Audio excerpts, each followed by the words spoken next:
This is Rebecca Lowe, or Rebecca Lua, if you listen to Suboptimal Radio, and you are listening to Men in Blazers on the NBC Sports Network. It's unbelievable! From the Embassy Row studios in the crap part of Soho, it's the Men in Blazers podcast, Raj. It's our Fat Tuesday special, Davey. It is? Yeah, Fat Tuesday, brought to you by Pie.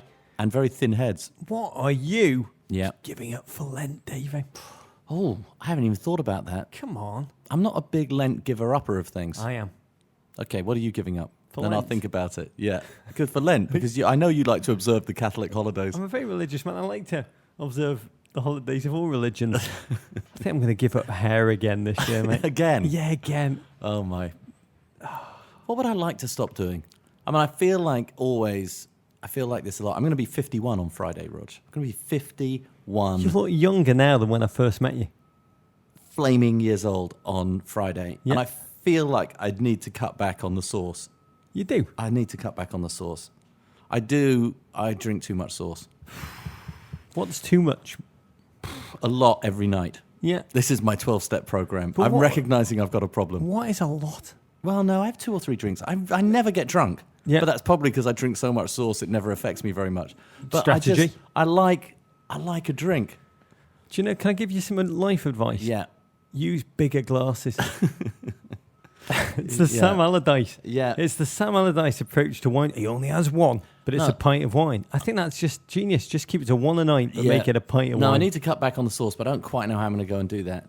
But my diet's so improved, Rod, since I became pescatarian Davo. And then when you turned to a certain angle, when I walked into your office today, I was invisible. I was like Flat Stanley. I said to you that from a certain angle, you're almost not there. Yeah. You're like Lauren Koscielny's face. Yeah. But the whole body of it. And just then, the thinnest thing in And then football. from another angle, I'm definitely there. It takes a lot of... There's at this age, it takes a lot of sucking in all the time. I'll tell you one of my recent discoveries. I've got to talk about this on the Amazon Emporium. You know what? Save it. I'm going to talk about it on the Emporium. Oh, well, I can't. I'm going to speed through the rest of the podcast just to get there. Okay. But let's jump into the main item on our agenda, Davo. In the early part of the podcast, in which we do everything we can to not talk about football. Yeah, without a doubt. Oscars, mate. Oh, the Academy Awards. I don't normally relate to them.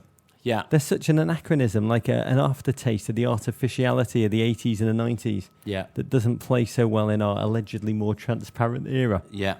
Which is to say they're truly boring. Yeah. But ultimately, I really related to this year's Oscars. You did? Yeah. I mean, it was the Men in Blazers of Oscars. What you mean, because the way it ended? The level of suboptimality to which we aspire to. Yeah. I mean, we will chat about the Oscar flubbo flubs in one moment. Envelope gate. The day the Oscars went full on Wando. Yeah. But Jimmy Kimmel said, you really know something's not good when the word envelope trends on Twitter. It's like globally, worldwide, envelope. You don't want to be in the envelope. Yeah. You don't want your name to be in the envelope. Yeah. But I want to go back to the beginning, David. Yeah. Because I had a moment of awakening right at the beginning. Yeah. During the Oscar red carpet. Mm-hmm. And I realised the Oscar red carpet show. Yeah. It's just like a really prolonged Premier League tunnel. It is sort of... They could actually rebrand Tunnel and just call it the Premier League red carpet. Yes, thank you. They could sell that. Why have they not? I don't know.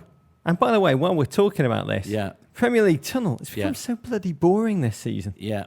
It's just an empty stage to be claimed right now in the absence of Joe Hart by a young virtuoso to make their own. Lyndon Gooch, I know you listen to this pod, so let me choose you. When you fight your way back into that Sunderland side, just get into that tunnel and please make it your own. Own it. Start unleashing one avant-garde performance after another. Pull a string of handkerchiefs out of your throat, man. I think casually, or like the person in front of you pull out $10 from their ear. As you mentioned that, I imagine that we could. I mean, not that anybody of note listens to this, but in some ways, I would pitch ourselves to cover the red carpet for the Premier League.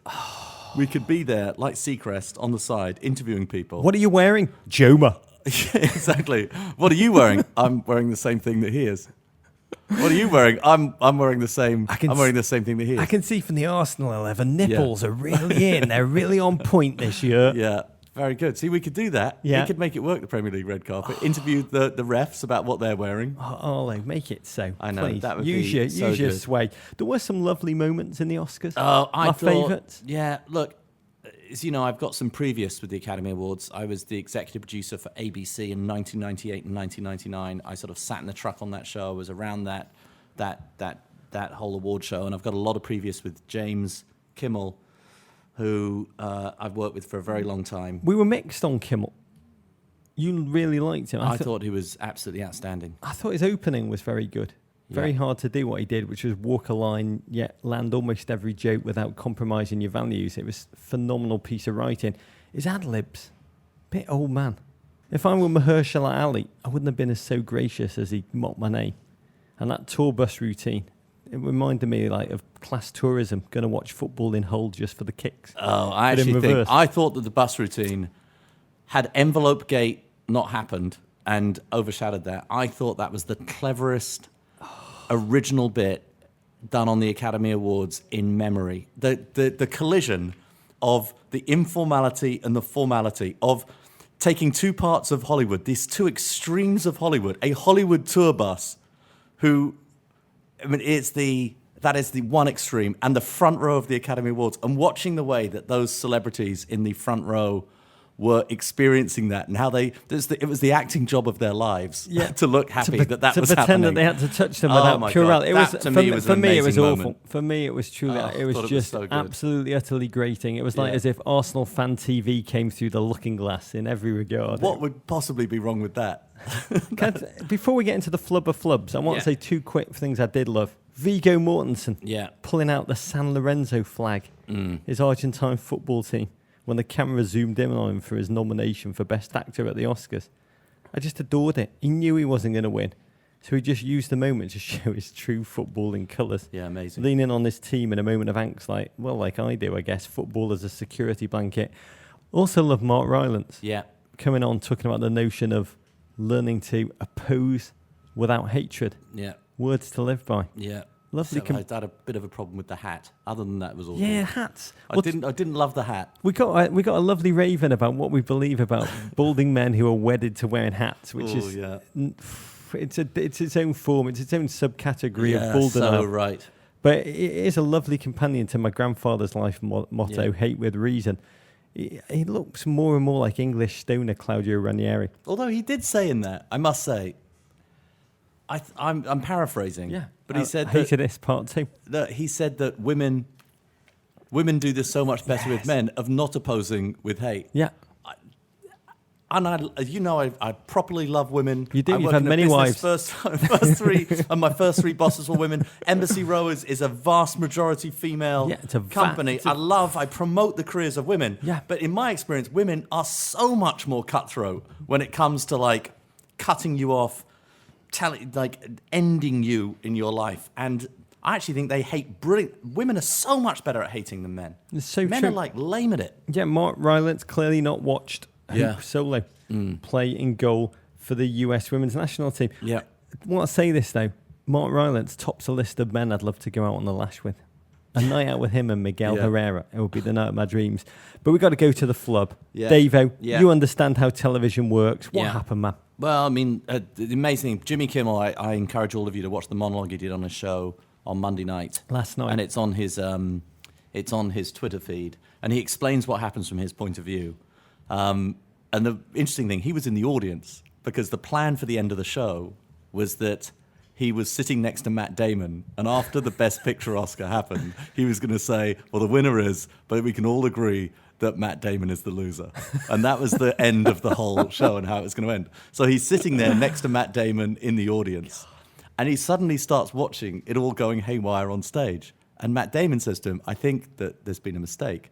And Jimmy's like, what? And then he's thinking, surely somebody should step up there and explain what's going on, like the host or something. And then he realizes that he's the host and he's sitting in the audience and he has to get up there. And he goes up there and it's just chaos. Nobody knows what's happening. If you watch the clip again of the envelope open, it's very clear that Warren Beatty knows that it's wrong. He's looking off to the side past Faye Dunaway.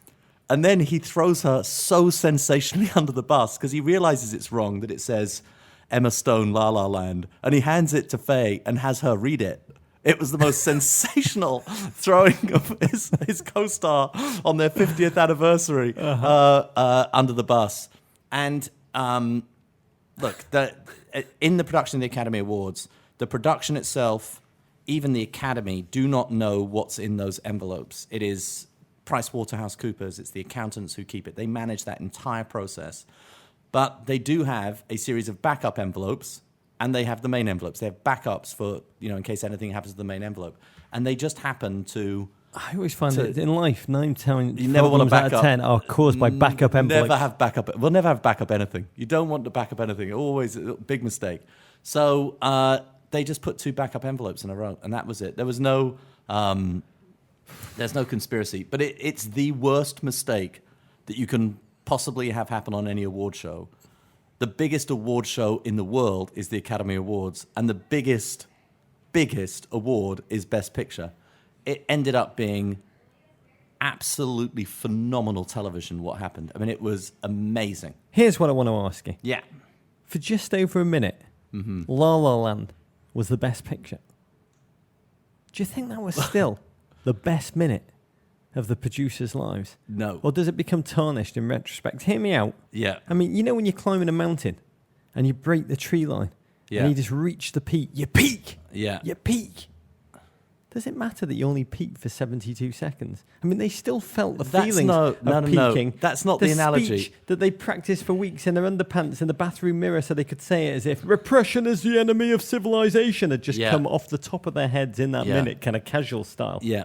That's not the correct analogy, because in that you get to the top of the tree line and you still have the experience of seeing the view, and that view, that can never be taken away from you because that view was real. It would be if you got to the top of you thought you got to the top of the tree line, but actually what you were watching was a synthetic view that didn't really exist, because they did not really win the Academy Award. They had a moment as though they won the Academy Award when they didn't. This is how I'd explain it. Yeah, would you? If there's something you love, like your wallet or your phone, and you lose it. Pie. It's the worst feeling in the world when you lose it. The best feeling is when you find it again, something that you love that you thought you lost. Let's say it's a precious ring, it's a precious piece of jewelry, it's a precious family heirloom. And when you lose it, you feel awful. And then you find it again. I'm sorry, you're not finding that, Roger. You find it again. And it's better than originally having had it in the first place, finding it after you've lost it. This is the complete flip of this, times 1,000, of losing something that you just had in your hands for a minute and it ends up not being real at all. It's also embarrassing. La La Land will always, this movie that won more awards than any other film, that's been the greatest experience for these filmmakers, these producers, it's been the biggest experience of their life. It will now always go down as the movie that won the Best Picture and had it taken away from it. It will always be tainted in that way. You and I think so differently on this. And I just want to take a second to go on the record. It will never cease to amaze me. Because you're a fairly negative fellow about so many things. You're pessimistic to my optimism. You're a bit negative to my positivity. Yeah. But self-loathing at 11. But the occasional things that you get very positive about, it never ceases to amaze me what they are. It's the most bizarre set of things that you get positive about. I think the biggest difference between us is that you win things. Yeah. And I don't. So you know what it means to win things. Yeah. Chelsea Football Club. Yeah. And as an Evertonian, I don't. So I dream of winning any kind of win, even a win that's pulled away from you. And you'd be happy to win the FA Cup, and then they remembered, oh no, the score was actually 9-6 the other way. I want to go on the record and say that if Everton Football Club can win the Premier League title for 72 seconds in my lifetime, I could die a happy man. Yeah. Interesting. Anyway, the Oscars was just the second biggest cock-up at the last couple of days. Oh, my God. The world's still recoiling in shock and fear after the Men in Blazers show failed to go live to air. Yeah. On Monday. In fact, there was dead air. Yeah. There was dead air. Yeah. We faded to black for an extended period of time. Yeah. You were trying to work out the technicalities of what was going on. Immediately, you just spring into life. You are suddenly just like, who's that guy who makes things? MacGyver. Yeah, you are just like, I've never seen you like that. You are just like MacGyver. Yeah. You're like a television Swiss Army knife, just probing and prodding. Yeah.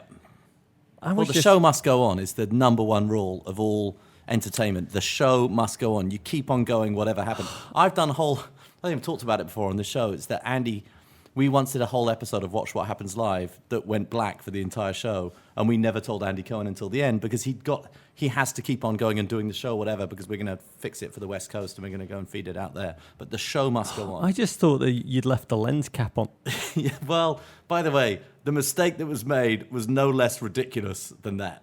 Well, I mean, my gut was, America's just dodged a bullet, being saved from our crap. Michael J. Collins Jr. tweeted in and said, that episode was shorter than Arsenal's title hopes. Yeah. That's Steve Bortman. Blank screen for 2 minutes equal the best Men in Blazers show of all time. I was quite moved by how much you guys actually cared about our crap. At Jeffrey Moore said the whole show reminded him of the Sopranos ending. So Men in Blazers cuts to black. Now I'll never know if Rog and David got whacked or if they're still enjoying some baked ziti.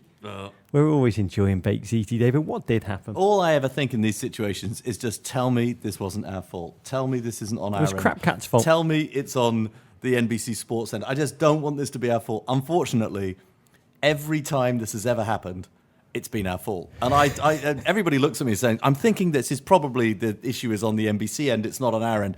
And every time somebody tells me that, that's how I instantly know that the fault is going to go and be our end. It was absolutely on our end. It wasn't anything wrong with the Embassy Row stuff or the Embassy Row staff.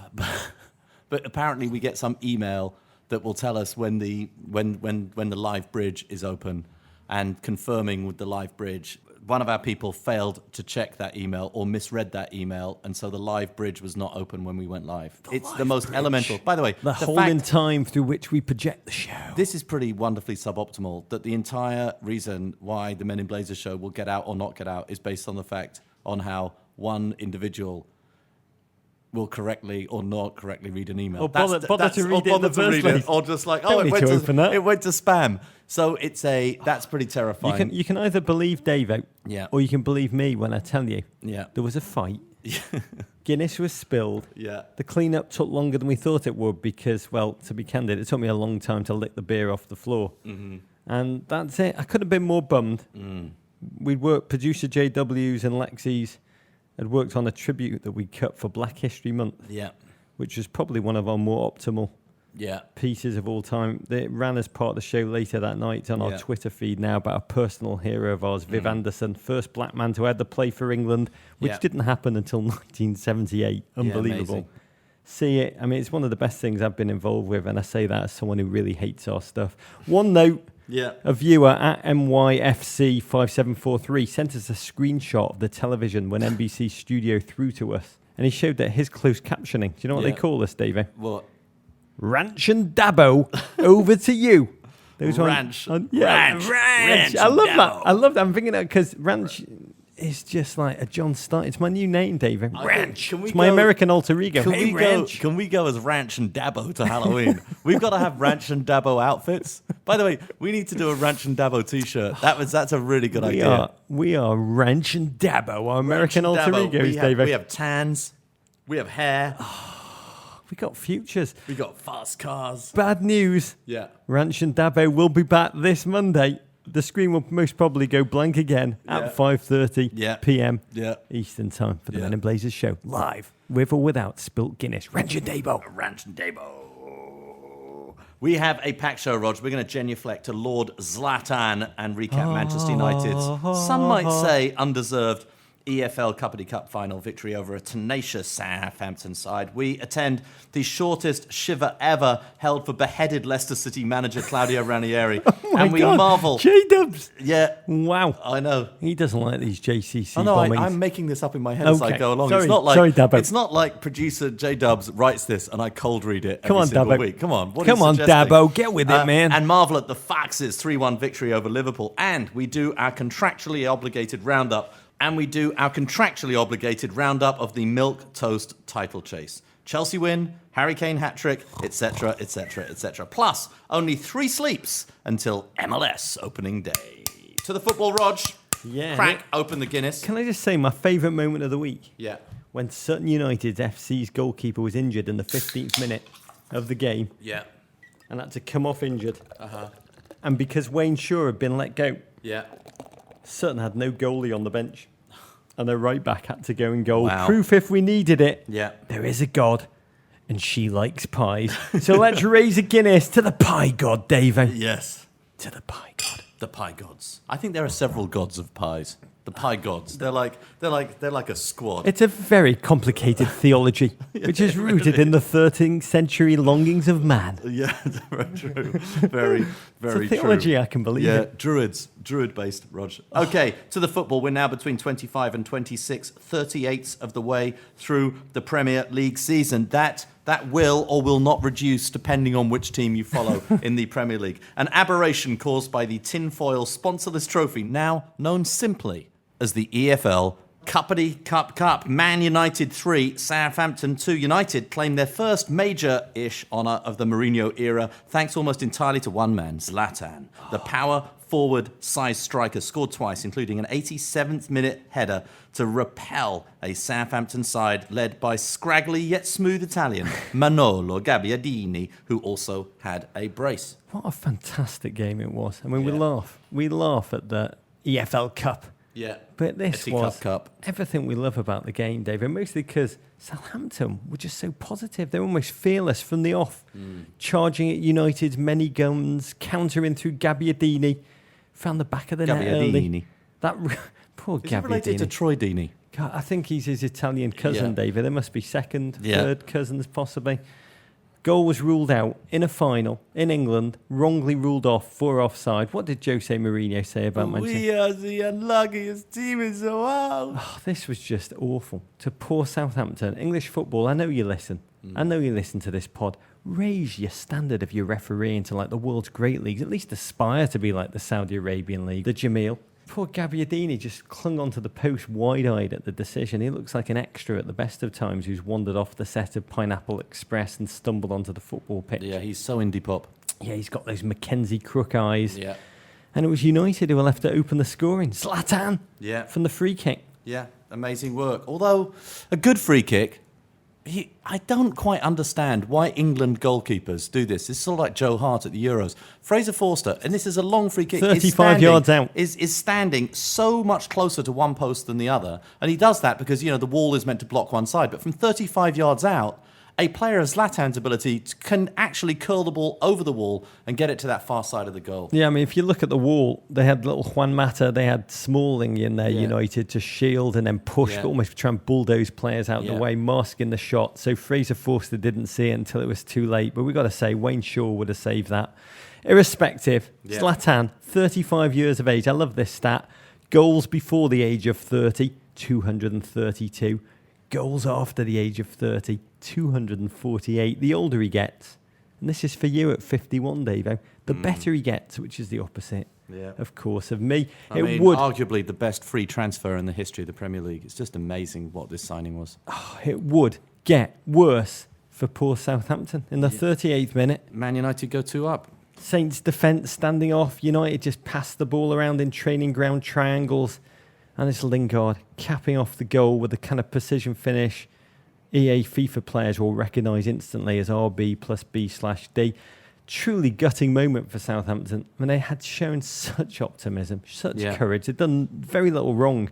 Found themselves 2-0 down. Yeah. Proof, if we ever needed it, that football is a game of moments and that the theological notion of reward and punishment just doesn't exist at all. Yet what I admired is how much Southampton took the punch on the chin. And on the stroke of half-time, they got their reward. Yeah, Gabbiadini latches onto the end of a Ward-Prowse cross. Flicking the ball through the exposed De Gea's legs with the outside of his left foot. I thought that finish could only be described as hurricane-ish. Yeah. Just reward for the Italian, who's got the hallmark of great strikers, that he takes risks and he's willing to attack space. And the other side of half-time, who did it again? Oh, my word. And one of my favourite kind of new goals, Rog, corner scraps. We love corner scraps. Gabbiadini feeds on them. And just excellent, relentless, tireless striking. This was a little bit Diego Costa, this goal, actually. Yeah, I mean, it was, I said on the show, it was like watching a player in NBA Jam when he's on the he's on fire mode and just little flames flicker off every ball that he touches. He knew also United's defenders, Bailly, not comfortable since his return, Rojo, Spanish for liability. And he just attacked again the heart of the United defence, swiveled to slap the ball past the motionless, stunned De Gea. 5 goals in 3 games for him since he moved to Southampton. And another real trophy for the scouting team at that club and their vaunted black box they use to process statistics. How long till his full name is Liverpool's Manolo Gabbiadini? We only will have to wait and see. And at that point, you thought it was Southampton who were destined for glory. Because for large stretches, United with David Moyes bad, Louis van Gaal bad, Pogba, AWOL, his visibility at Jared Kushner levels, Martial, lolloping. Suddenly, United just seemed like a Yankees team. 2013 Yankees, big names, Jeter, Sabathia, Mariano Rivera, A-Rod, Teixeira, Soriano, Euclid, but the sum just less than the parts. They missed the playoffs, and you feel like this United team is somewhat the same. But it was Southampton's joy and positivity that came back to haunt them. There's a thin line between courage and naivete.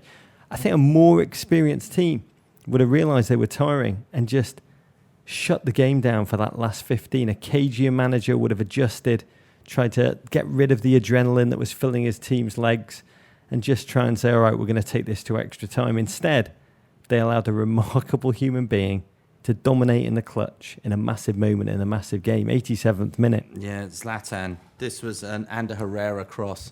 Zlatan, just another one of his thumping-headed finishes. Great ball, thumping finish.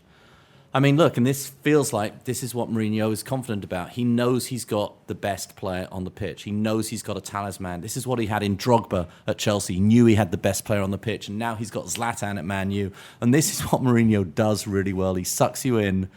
You know, he makes the game very narrow. It's partly because he doesn't have a lot of width on this side. Man United have got to go and figure this out, I think, if they're gonna push on. But he knows he's got the best player. He lets Southampton come at him. They tire, and just how many times have you seen a Mourinho side do this? His final winning record is absolutely staggering. Something like 11 games won in 13 finals. I mean, which amazing, is a remarkable statistic. Absolutely amazing. He's a winner of finals. I know he is a winner knows of how finals. to go and get it, and it helps when you've got the best player on the pitch. Yeah, I mean, what a human achievement Zlatan's season has been. Yeah. Said on the show, he's overrated in the same way Meryl Streep is overrated. 26 goals in 28 games. Each one a slap on the arse for English critics who always suggested that he is what English people call a flat track bully. How would you describe that? He can do it against bad teams. He can't do it against the best in the world. He can score against crap teams. He can score in garbage time, but he disappears in the clutch. No. And many have begun to compare his impact to the arrival of French maverick Eric Cantona. I did that at the beginning of the season, but the problem was Cantona was so much younger. He is much 26. older than Cantona. Yeah, it's I mean, there's amazing. 9-year difference. It was Cantona, if you didn't watch him, he just provocatively transformed United into that serial winner we watched in the early 90s. We're going to have to wait until this United becomes serial winners before we proclaim that. To me, I mean, United is still 6th in the league. Seems a bit premature. Zlatan's season reminds me of Jurgen Klinsmann's, David. He arrived at Tottenham in 1994-95. He was despised by the English media. One Guardian journalist, I remember, wrote an essay called "Why I Hate Klinsmann" the day that he arrived. And then Klinsmann lashed 29 goals and became Player of the Year. And that same writer penned a piece immediately called "Why I Love Klinsmann." And he won everybody in the media, everyone in England over. That arc, the journey from heel to hero for Zlatan, is what we saw cemented on Sunday. My heart, though, broke for Southampton fans. Absolutely gutting. This meant a lot to them, that journey up by train from Southampton to London. Must have been tough for them going home. I mean, but look, the reality of football is the team who wins is the team who puts the ball in the net more than their opponents. And for all that pressure, all that ability, this Southampton are a remarkable football club. They are the Hydra. You cut off their head, they lose their best players, they replace them with other great players. They have amazing scouting, amazing training, amazing youth system. What a football club Southampton are, Rog. An amazing thing. You've nailed it. So much young talent has come through that club. Most of it pillaged by Liverpool, Arsenal, United, yet they constantly rebuild, they regenerate, and they keep playing optimistic football. But the game, a reminder, as if we needed one, football is a cruel, cruel game, one in which evil always wins. And United played poorly, but they won, which is ultimately what a final is all about, Dave. And the winning will be all that will be remembered. I don't think that it's fair to say, for a vast amount of that final, they played poorly. But the finishing, which is so important in football, was fantastic every single time. And that's why Man United win. And that's why Mourinho is a great manager, is he he figures a way to get the players on the pitch who are going to go and finish more than their opponents. And that's the achievement. I actually think this was a very good result for Man United. And I think, yes, they're still in 6th, but they're very, very close up there. And you look at where they are, they've got a game in hand against a couple of the teams ahead of them. I think that Man United can press on from this and finish 2nd in the Premier League. I really think they can. I think I think they're playing very good football. And I think, yes, Pogba had disappeared in this game, but I think at times this season, Pogba and Zlatan have been amazing with each other.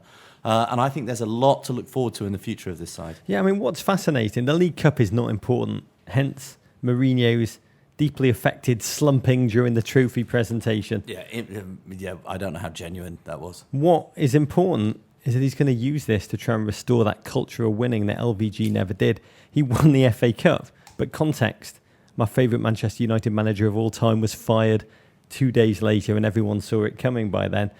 This is Mourinho's game plan with the League Cup. I mean, it was the first trophy that he won at Chelsea, the 2004-2005, beat Liverpool 3-2, Stevie G own goal, and he taught later that was important. It established that winning muscle. Absolutely. And some would say watching United win it this year is an ominous sign. It's look, he's won it 4 times. It was absolutely right before Chelsea had, won anything in the sort of 2000s in the Roman Abramovich era.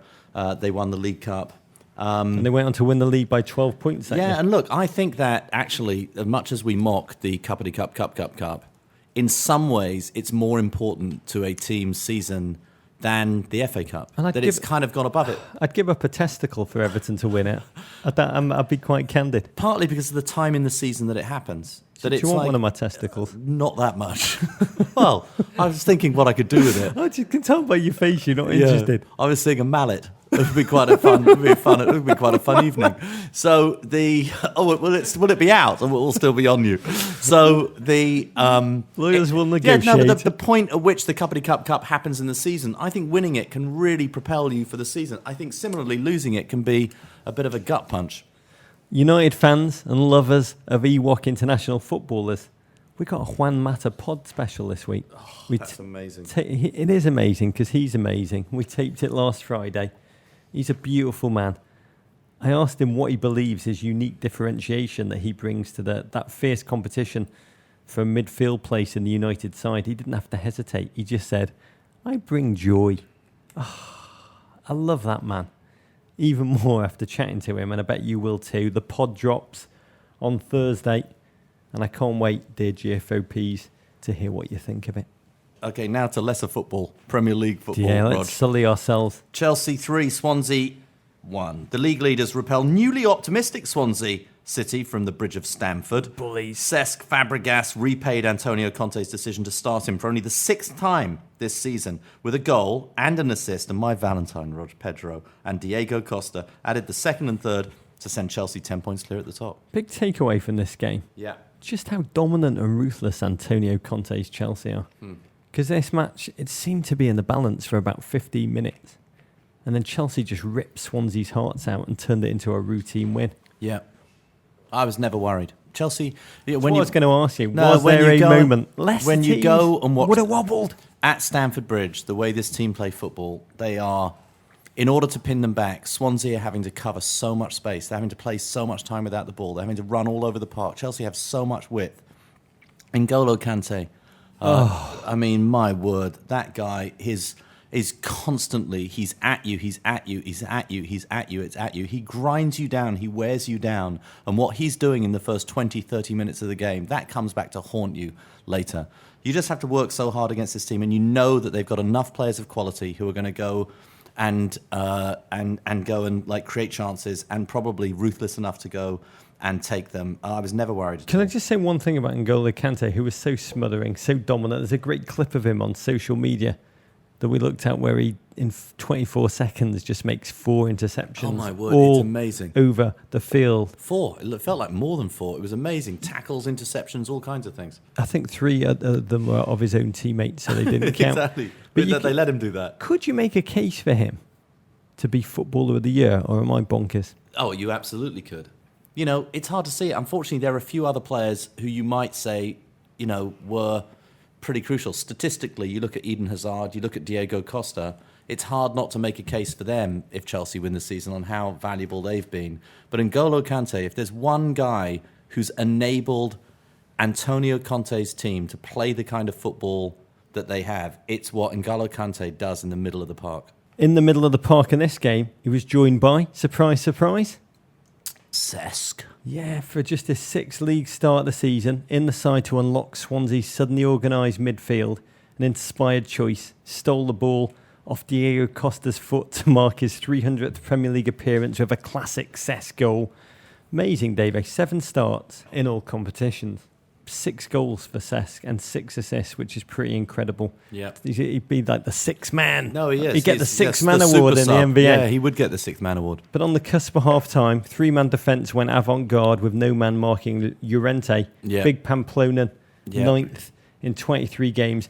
You've already answered my question. At that moment, I thought, is this possibly not going to be Chelsea's day? Yeah. But the reality is, this Chelsea team do not have not our days, do they? Yeah, they don't. I mean, look, the goal was fantastic. What a ball, by the way, from Gylfi. Fantastic ball.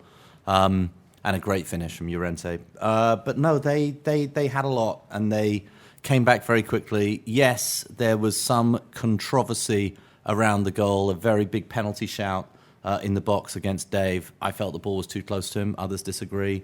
Felt his arm was in an unnatural position. It was handsy. But Chelsea goes straight down the other end, and they really, they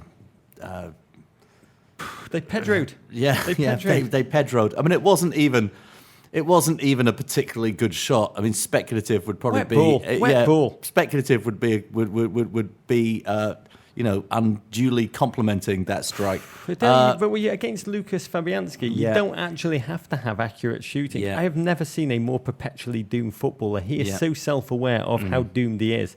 You can take the boy out of Arsenal. Yeah. But it's hard to credit that they keep playing him when Wayne Shaw's available, Swansea. Game then just flickered into a routine win. Yeah. Diego Costa, Hulk smash. Amazing statistic.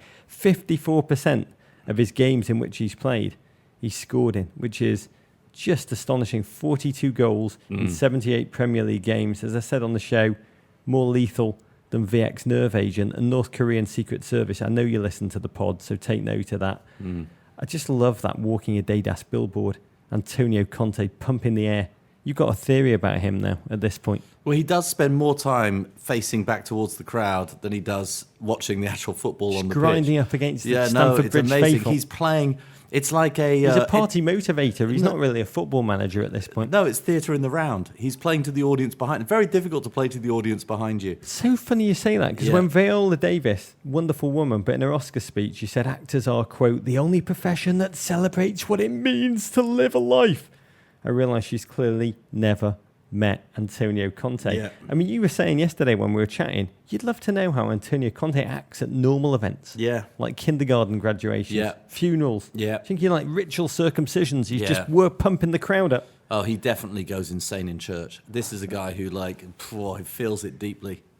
He feels the passion. Oh, I love speaking in tongues. Yeah. Those happy pills Paul Clement's been feeding the Swansea players, they didn't work on this occasion. Their defence is now organised. Their midfield is incredibly thorough. Burnley, Hull, Bournemouth, now away, winnable games all. Clashes in which their fate may well be decided. But your Chelsea, 10 points clear? Yeah, Chelsea, 10 points clear. It's not really 10 points clear because Man City have a game in hand against them. And Games to lose. Easily. Yeah, City with a win can make it just 8 points. The slightly alarming thing for the chasing pack is how many times they all play against each other. Still got to play against each other a lot of times, and you feel like they might just beat each other up and hand Chelsea the title, even if Chelsea do lose a few games coming in. Okay, Rog, this was narrative. Leicester City 3, Liverpool 1. 4 days after axing the man who led them to the Premier League promised land against all odds. Leicester turn in one of their performances of the season. How could you? 2 goals from Vardy and 1 from Drinky. That goal, Rog, earned caretaker manager Craig Shakespeare's Foxes a desperately needed win. They are now 2 points clear of the drop. Despite the win, coffee clatchers across the Midlands are still talking about Claudio Ranieri. Life comes at you fast, Claudio. 298 days since winning the Premier League. Do you remember that? Odds of 5,000 to 1 story. Is that vaguely It's reminiscent insane. of something for you? Do you remember? I think they're 4,000 to 1 now. I mean, Wes Morgan hasn't even had time to get over his hangover. That's how recent that the winning was. And Leicester City sack dear Uncle Claudio when his team, who hadn't scored a Premier League goal in 2017, were hovering just 1 point outside the relegation zone. February 7th, the Leicester board gave him, quote, unwavering support. February 23rd, they say change of leadership, while admittedly painful, is necessary. Proof, if we needed it, Davey, that there's no nostalgia in football unless you're the Arsenal board looking at Arsene Wenger. In many ways, I didn't want to see these Leicester players like sort of bounce back immediately, get that new manager bounce and beat Liverpool. Yeah, I wanted to see them suffer. You wanted a reckoning. Yeah, I wanted them to realise that they'd made a mistake, that this was wrong, it's not the right way to treat the thinker man. I don't like it. But of course, we live in the era of player power, and player power is real in every sense. Not only their ability to force him out, but their ability to sort of like collectively believe, to actually play that well. This doesn't make Claudio look bad. In fact, this just makes the players look even worse, that they were capable of this kind of performance the whole time. I feel, it's football. You just look at what's happened at all these clubs. Hull get rid of their manager. They're bouncing back. They've got a new manager bounce. Swansea, new manager bounce. On the foundation created by the old manager. Yeah, but it's a lot of teams do this, and this is where the Premier League is. The cost of relegation is so high. If you're hovering around those places, these teams, these owners, they don't feel that they can do it. I think the fans have a difficult relationship with this. I think Leicester fans, you speak to them, they're much as they will have enjoyed beating Liverpool, I still think they don't feel great about this. I'm actually shocked by the emotional reaction from the English media. Talked about this as a sickening moment in which English football died. I mean, It all felt a bit histrionic. Premier League football owners, they wake up every morning and ask themselves, should we keep our manager or should we fire him? Should we get? I mean, that is just the nature of the business. And Matt Gibbons, 89, tweeted us and put it best. And he said, Leicester City 2015-16, True Detective Season 1. 2016-17, True Detective Season 2. And you always say, Davo, we're not in the locker room. We've got no idea what's really going on with a club. Yeah. And I think the silence from the players after the firing, that locker room took 24 hours before Kasper Schmeichel, I think he was the first to Instagram, probably a disingenuous message, 48 hours for a second guy, Mahrez, to say thanks on Twitter. Our external emotional connection to the fairy tale magic of 9 months ago, it's completely disconnected, jarringly disconnected to that reality on the ground. Mm-hmm. And we try and apply a logic to a reality that we really don't know anything of. You hear that the players held a player-only meeting with the owners. Those are pretty damning. Their relationship to Ranieri, their own sense of accountability. But in football, owners can never fire players. It's always the manager whose head rolls. And I think a bit like this, Leicester City, they're just like the first tech bubble bursting. Leicester City are essentially pets.com, David. Yeah. And you remember stories from that tech bubble. Razorfish, that first big internet agency that went boom to bust. Vanity Fair wrote that great piece about how the CEO was rumoured to drive into staff meetings on the back of a Harley Davidson, get off it, and then do a couple of lines of cocaine from the seat while addressing his startled staff. Not too much of a stretch to imagine Jamie Vardy coming into training in a similar style, right? And you think about that, that's what doomed Ranieri, David. I mean, the off-season, when every agent of every Leicester player went in there and said, dramatic wage rise, please. And you had these stars who were journeymen. Suddenly they've all got boat money. And when that happens, it's always going to go to crap, David. I mean, it must be like the Beverly Hillbillies. I mean, the words dilly-ding, dilly-dong. When these players were just journeymen doing their job, that was like magic words.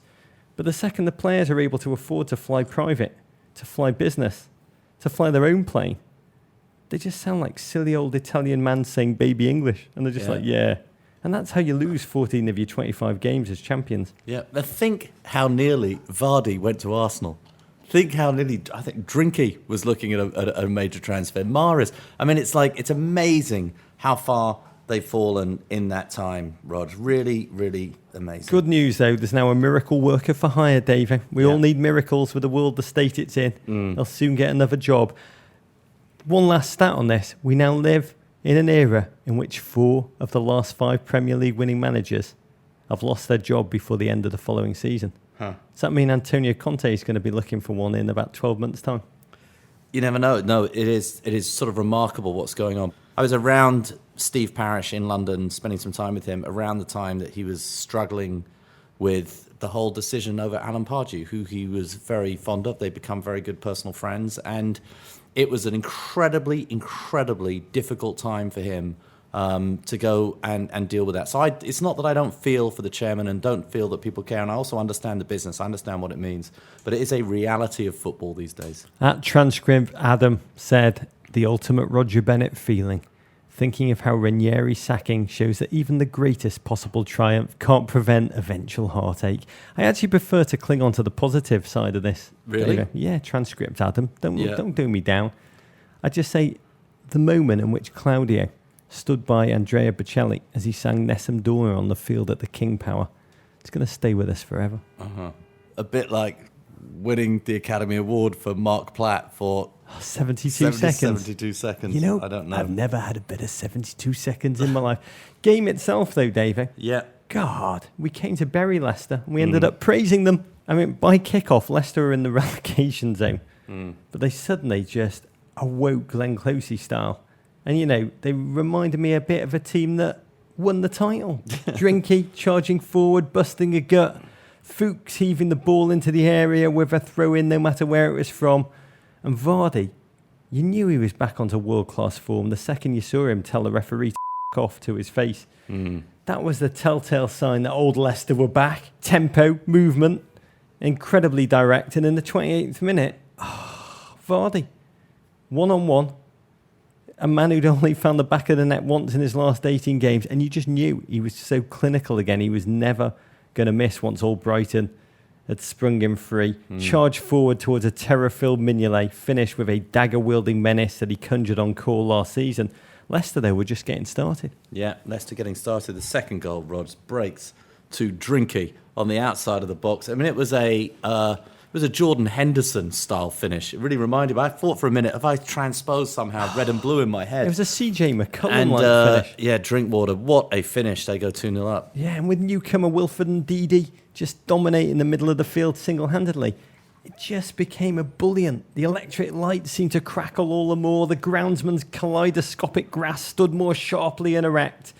And Liverpool defence just completely and utterly wilted. Where has this Leicester City been, Dave? I mean, we often joke about spite tracking. Yeah. We coined that last season watching Chelsea smash Sunderland 3-1 in the first game after Mourinho had been defenestrated. Yeah, and Pedro and Hazard actually tracked back. Exactly. Spite tracking for the first time all season. Yeah, to spite the manager that's just gone. And you have to ask yourself, where was this fight and hustle for Ranieri? After the game, Vardy was asked what he thought in the post-match interview. They asked him, what do you think was different about this game? Leading question. And without blinking, Jamie Vardy just looked at the camera and said, I honestly couldn't put my finger on it. The only logical, rational explanation for the whole performance was that Leicester City had just crawled through a hole in time somehow. Because this football, this performance, I mean, the King Power, suddenly, instead of just being a dark place, a viper's nest. Or the player power, as Henry Winter has called it. But the player power or the King Power, it just became a place of tribute and memory rather than anger and frustration. The fans started to cheer, a tribute to Ranieri, a tribute that came out of gratitude and a sense of wonder that's not burned away despite one punch-drunk performance after another this season. How do you think Claudio Ranieri must have felt watching his players show all that effort, all that desire, as he watched, maybe with his beloved mother in Rome? Yeah, it's hard to say. I mean, ultimately you feel, maybe we project many feelings onto Claudio Ranieri, but I'd like to think that he's happy for the boys, that he enjoyed watching them play well, that he loves the club, that he loves the fans, that he wanted them to go and win in that way. But it must have been a little weird. Yeah, I mean, a touch of betrayal, touch of frustration, touch of bitterness perhaps, but I like to picture him raising a great glass of Nebbiolo, toasting his own achievement, Davo. Miraculous achievement, which can never ever be taken away from him. Great win, though, for temporary manager Craig Shakespeare, former Nigel Pearson assistant, who's long waited for his chance, even though Roy Hodgson is now rumoured to be in the frame. Please make that true, David. That'd be great for us. Leicester, 2 points off the relegation zone. They host Hull this weekend, a genuine 6-pointer. Liverpool, though, what? I know what has happened to this team. Teams have learned how to play Leicester City. Liverpool, didn't look to have learned at all. It's so odd. And yes, they had that enormous fixture congestion, over the Christmas period. That you got to think that maybe this just completely exhausted them. But they've just had 2 weeks folded. rest, David, and preparation for this game. And after 3 defeats in their last 5 Premier League games, the Liverpool faithful, now fretful, I'd say rightly fretful, and they were so intoxicated by the sight of some of the most swashbuckling football we've seen this season. That seems like it was years ago.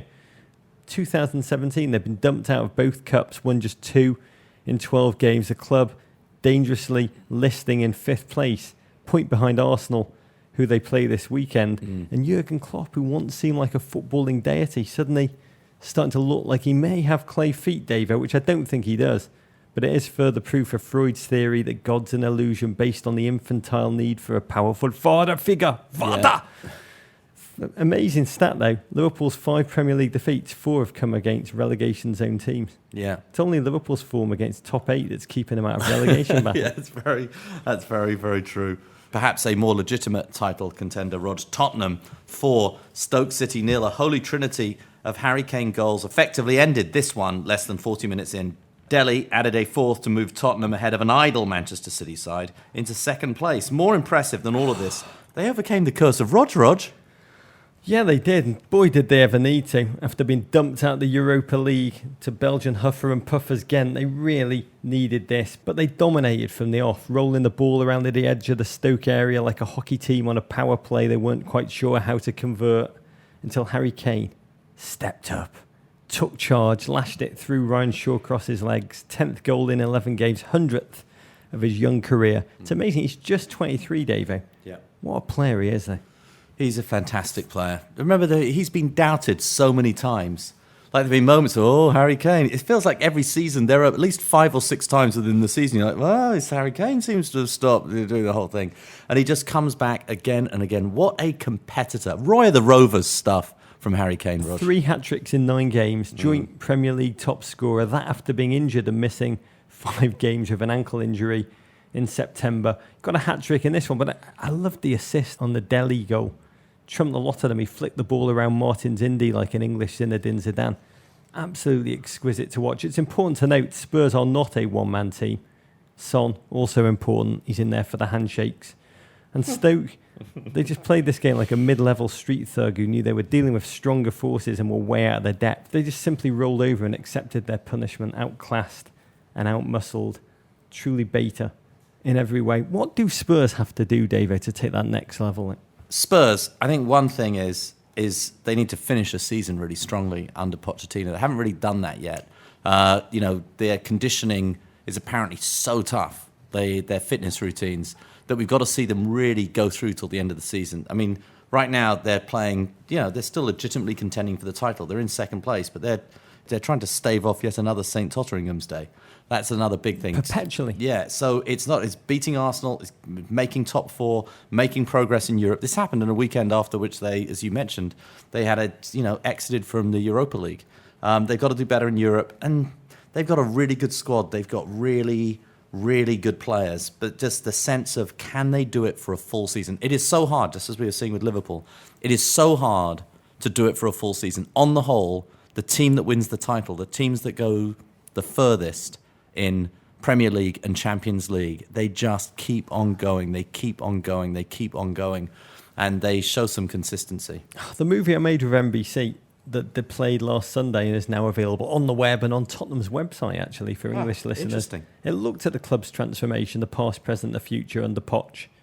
And I think the new stadium, David, that is the thing that is going to, please God, change everything for this team. Looking at a 2018 launch, it's going to change the economics of the club. Yeah. And it was interesting, Pochettino talked in the film and on Sunday that his team need those changed economics to take that next step and really fulfil their potential. The other end of the economic spectrum, Crystal Palace 1, Middlesbrough 0. Big Sam claims just his 2nd win since taking over at Selhurst Park in December. Patrick van Aanholt's 34th minute goal was good enough to banish a Borough side that's only scored 19 times this season. These two teams are now level on 22 points, with Borough keeping Palace in the relegation zone on goal difference alone. The Robbie Mustoe, Rebecca Lowe derby. Yeah. Ends in a big win for Big Sam. Yeah.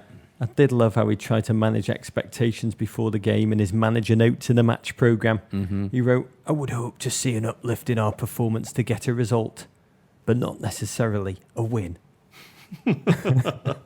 He loves his points almost as much as his pints of white wine. And his pies. Yeah, he also wrote this, which is just amazing. Single points. He said, pies, "Yeah, we're going to do it 1 point at a time, lads. Single points. Yeah. What do points make? They make pints. Points make pints of white wine. And a pie." He also wrote this. He wrote, this is real, Davo. He wrote, "The increase in performance doesn't have to be that big. Yeah. If you put an increase of 2% on every player, that's a 22% increase in how you play."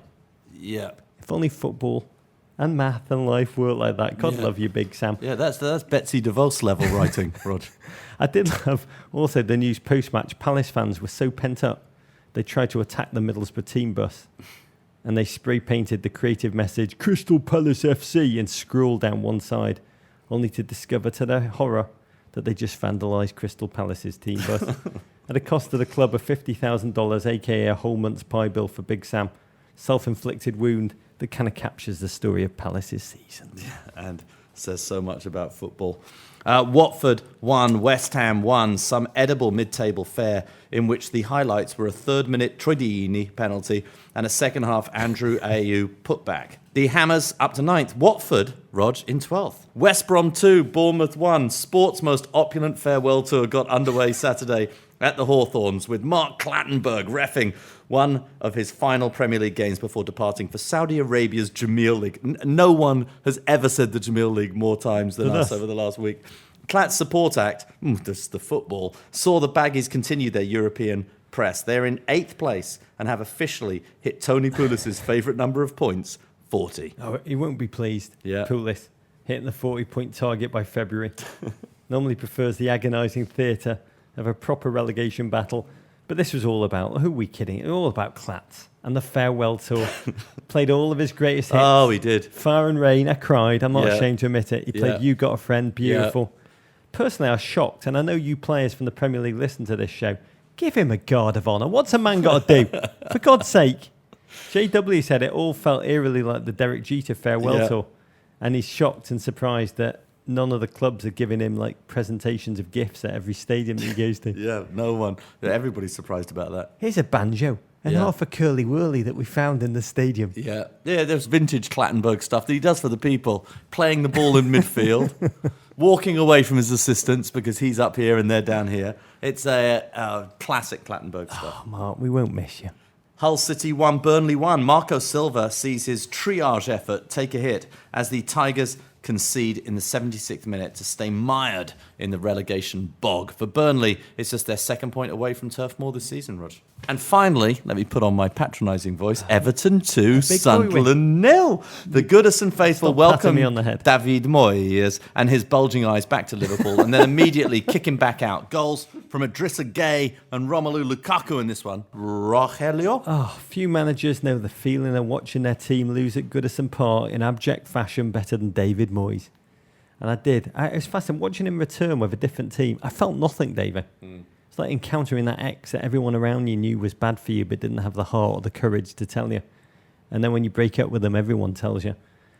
So you summon no feelings when you do see them again. Well, I've got to say, I did crush hard on Brian Oviedo, who I do love. You do like him. He's CONCACAF wonder. Sunderland back from their New York trip where they'd rode bikes around Central Park to Bond. And they'd gone to a Red Hot Chili Peppers gig. Of all the bands, doesn't surprise me that Moyes is a big Chili Peppers fan. He's full on under the bridge. Everton, dominant in the first half. Schneidlin, I love you. Propelling the team forward. Oh, his partnership with Idrissa Gueye. They play with such joy. Collective fierce. Tom Davis, I adore you. That pass. Seamus Coleman crossing. Gueye, smash. Sunderland fought back. Defoe did hit the bar. And then 120 seconds later, Everton raced up the field. Lukaku, like Earl Campbell, rumbling up half the pitch to grab his 60th goal for our beloved club, tying Duncan Ferguson's all-time Premier League record for Everton. He's still 23. Never leave me, Romelu. Never leave me. Yeah, Everton, 7th place, Rog, just 4 points behind Man United, who are in sixth. Man United have a game in hand, but Everton still in the fight for the Champions League places, Rog, or the title, whatever you're going for. Yeah, whatever you're looking for. It depends if you want one of my testicles or not. Well, I've had a lot of ideas of what to do with it. Togger update, Roger. Diluted player pool to pick from this week, thanks to the EFL Cuppity Cup. But that didn't stop SF665937-OFBX. Is that a real person or is that a Ukrainian spammer? Oh, let's hope it's the latter. From amassing 231 points, he now has the most complicated name in the league and a special MIB Togger patch. His lineup was exclusively Spurs and Everton players, bar Eden Hazard and his very large bottom. Okay, Rog, now in MLS. That eagle screech sounding slightly more menacing this week, Rog. That's because we're just days away from the start of the 22nd MLS season. Kicks off Friday with Portland hosting New Boys Minnesota United FC. I can't wait, Dave. I think this is going to be the best quality of football MLS has ever had. Yeah. Flood of talented young designated players like Dallas forward Christian Coleman, Sporting KC's Gerso Fernandez. Clubs no longer thirsty for the Gerrards, the Lampards. They want the impact to be on the field and not off it. Two new teams, both uncreatively named. Atlanta United FC, nearly 30,000 season ticket sales alone. Minnesota United. When's an MLS team going to go balls out and just call itself a proper name like Sheffield Wednesday, Dave? Or Albion. Two other teams I'm looking forward to watching. LA Galaxy, post Bruce Arena under Curtin Alfo. No Robbie Keane to prod the ball home, and NYCFC loaded up with talent in a way that makes me believe they may have had one of the quickest learning curves in terms of the intricacies of MLS roster building. I did have a dream last night, Dave. Yeah. You can tell me what this means. Yeah. MLS finally lived up to Don Garber's dream of becoming a top 5 league in the world. And the day before Donald Trump started a nuclear war. I have very literal dreams. What do you think that one means? I don't know what that means, Rog, but it seems to combine your occasional optimism and your enduring pessimism in just one dream state. For more on that dream, listen to our other podcast, Death Cult Wishes, today. In other US soccer news, also time for the world's worst named football tournament, the She Believes Cup. The She Believes Cup. To kick off March 1st, US, Germany, France and England will play 3 double headers in 3 cities, starting the Wednesday Lionesses. In Chester, Pennsylvania. I'm going to go to watch US-England on Saturday. Wow. At Red Bull with my beautiful daughter. I'm sure I'll see I hope I'll see a ton of you there. We're going to preview the tournament kind of after it started. We're going to preview it. In the middle of the tournament, we're going to preview it with special guest, Arsenal England's Alex Scott. Later this week, we'll get some scoop on how Heyo's doing with Arsenal women. Oh, brilliant. Can't wait for that. Okay, the winner of the coveted Guinness Men in Blazers poet, philosopher, soccer scribe, Raven of the Week, is from Matt Lawyu here in New York. Dear Rog and Davo, this is a letter about love, football and food. For the past 2 years, I've been shuttling back and forth from the States to London to see my North London gal, the love of my life. We fly to each other every couple of months or so and have introduced each other to our British and American ways. She showed me the luxurious fields of Hampstead Heath. Fancy. I showed her the crap pigeons in Central Park. She introduced me to Spurs. I responded in kind by making her a Knicks fan. Oh. We either suffer together or we don't freaking suffer at all. That is love, no? I wouldn't know. Another thing she's introduced us to is Channel 4's Come Dine With Me. Oh, I love this show. Each episode focuses on 5 strangers from the same UK town who each have to throw a dinner party and cook a 3-course meal for each other. This week from Hull. At the end of the night, hosts are judged by the guests who rate the meal evening between 0 and 10. Highest score wins £1,000. But the money's besides the point. The real intrigue is watching complete strangers with different tastes and personalities, watching them have to socialise and eat each other's food. Some, as you'd imagine, end horribly with undercooked chicken or the farting dinner guest. It got me thinking, if you could invite a bunch of Premier League players or managers, force them to cook for each other, socialise with each other, who would you choose? Davo, can you just produce this show, please? I would love your thoughts on this incredibly important query. Who would you... It's an interesting format, Rog, because every night for the week they each have to host the party at their place each different night. So each one of them has to cook the meal, and the others are like, well, I thought the chicken was going to be a little better than that. It's like it's a really gloriously cheesy and yet conflict-filled format. Who's your 4 or 5 people together, and you're definitely going to have a 10 of a night, David? Well, that's the great thing about the format. You don't know who's going to be 10. But look, here's what would make good television, is what I would say. Is you need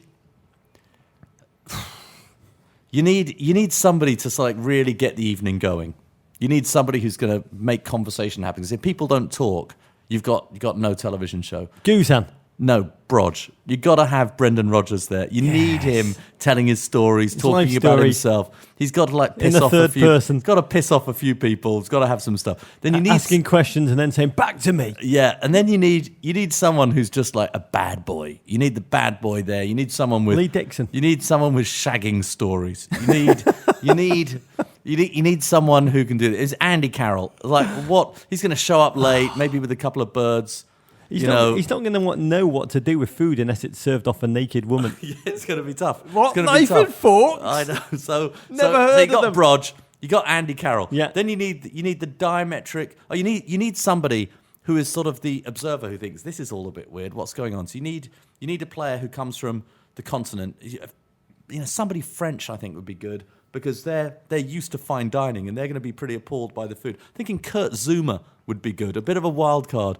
We don't know a lot about Kurt Zuma. I've watched him play live a few times, and he makes extraordinary noises, and he seems to have bags of personality. Apparently very intelligent, a very intelligent guy, Kurt Zuma. I think he comes to life when the port is passed. Yeah, I like Zuma. And then you need someone who comes. I was thinking Joey Barton would be great to go and be the fourth one, because there'll be a fight with all three of them. He doesn't be one of those people who spears food off your plate with his own fork without asking. He knows no boundaries. But I'm thinking, what I don't like about dinner, I don't mind doing the cooking, but I need some help with some of it. And I also need lots of help clearing up. And that's got to be James Milner. Milner's going to help clean up and look after it. And also... Always hovering anxiously in the kitchen. You need somebody who's not going to talk too much.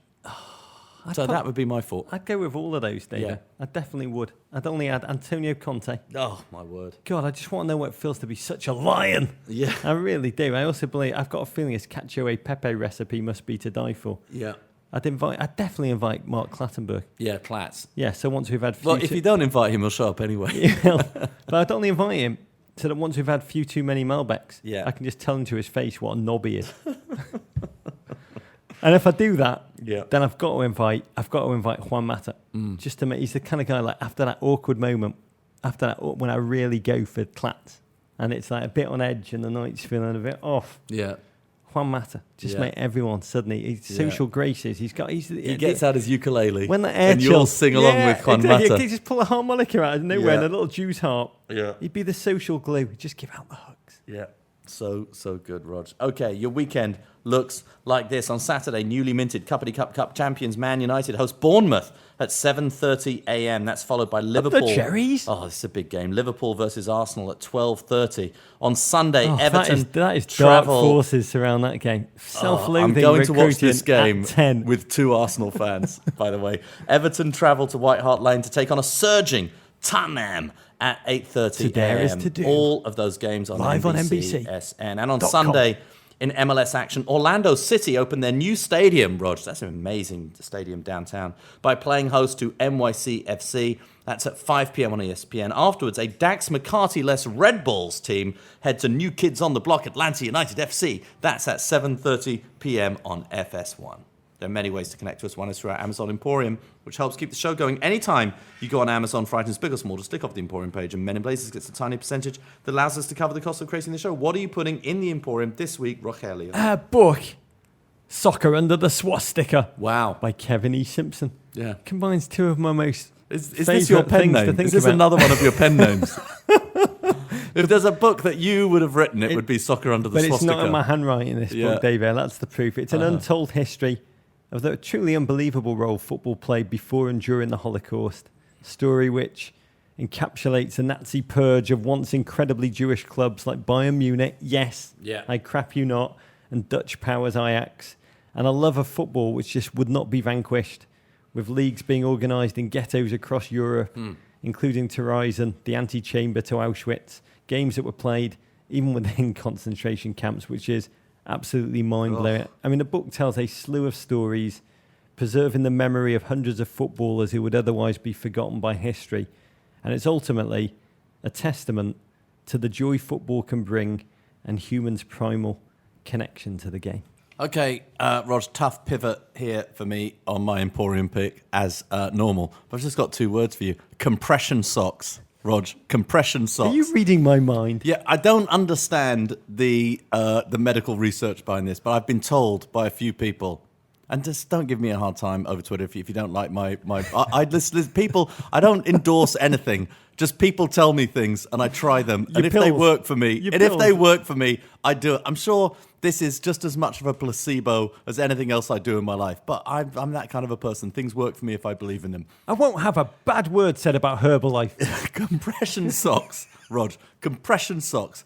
You know, I fly a lot. I'm on a plane pretty much every week somewhere, Los Angeles, London, Seattle. Sometimes just looping around LaGuardia and then landing at JFK. Sometimes I do that. And I've started wearing compression socks when I fly. I like a lot of sock. I like to wear a lot of sock and wear the long socks to play golf. I've put those in the store before. But now when I fly, I wear graduated compression socks, Roger. I'm putting in the Mid-Socks 2030 MMHG graduated compression sock. They are a bargain at $14.95 a pair. I love wearing them. I feel better. I feel like my legs don't fall asleep so badly on the plane. They don't get that awful dead flight feeling. I feel energized when I get off the plane. And frankly, I look quite sexy. How's that different than any other day, mate? Yeah, well, it's just compression sock related sexy. Visit meninblazers.com to sign up for our newsletter, which we produce with our partner Guinness. This week, we have a piece on our favourite bookstores in America. Rog, follow us on Twitter at meninblazers, at Embassy Davies, at Rog Bennett on Instagram, at meninblazers, at Embassy_Davies on Facebook, meninblazers. You can always send your ravens to the crap part of Soho. You can always email us at meninblazers@gmail.com. Venderpunk, Rog. War pig. Who wants to sex Matombo? Explosion. Play the babies. Take that, Gloria. Is that your analysis? Tatooine. Abrigado, rock on, mate. Kung Fu fight in America. Love you, Davey. Love you, Rog. This was Ranch. And Dabo. Ranch. Hey, Ranch. Hey, Dabo. There's some trouble downtown. Stay in charge. The Ranch and Dabo bar fight. Ranch and Dabo. We like nothing more than a bar fight. Dabo.